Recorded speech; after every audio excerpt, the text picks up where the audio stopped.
महानदी कूलरू कुंभीर उद्धार नयागढ़ गणिया ब्लॉक केन्दुपल्ली गाँ निकट महानदी कूलरू उद्धार होईछि कुंभीर। नदी बाली उपरे चलुथुबा बेले लोक देखि भयभीत होइथिले परे वन विभाग को खबर देबा परे कुंभीर को उद्धार करा ଯାଇଛି। उद्धार परे सातकोशिया गंडरे कुंभीर को छाड़ी दिया ଯାଇଛି।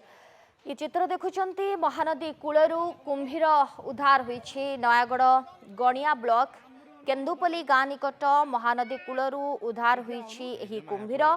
नदी बाली उपरे चलुथुबा बेले लोके देखि भयभीत होई जाइथिले परे वन विभाग को खबर दिया जाइथिला परे कुंभीरटी को उद्धार करा ଯାଇଛି। उद्धार परे सातकोशिया गंडरे कुंभीरटी को छाड़ी दिया ଯାଇଛି। नयागढ़ गणिया ब्लॉक केन्दुपल्ली गाँ निकटू ए कुंभीरटी को उद्धार करा ଯାଇଛି। कुंभीरटी बाली उपरे चलुथुबा देखिबाको पाइथिले स्थानीय लोके एवं देखिबा परे समस्त भयभीत होई जाइथिले परे वन विभाग को भी मध्य खबर दिया जाइथिला परे वन विभाग आसी कुंभीरटी को उद्धार करिछि एवं सातकोशिया गंडरे कुंभीरटी को छाड़ी दिया जाइछि।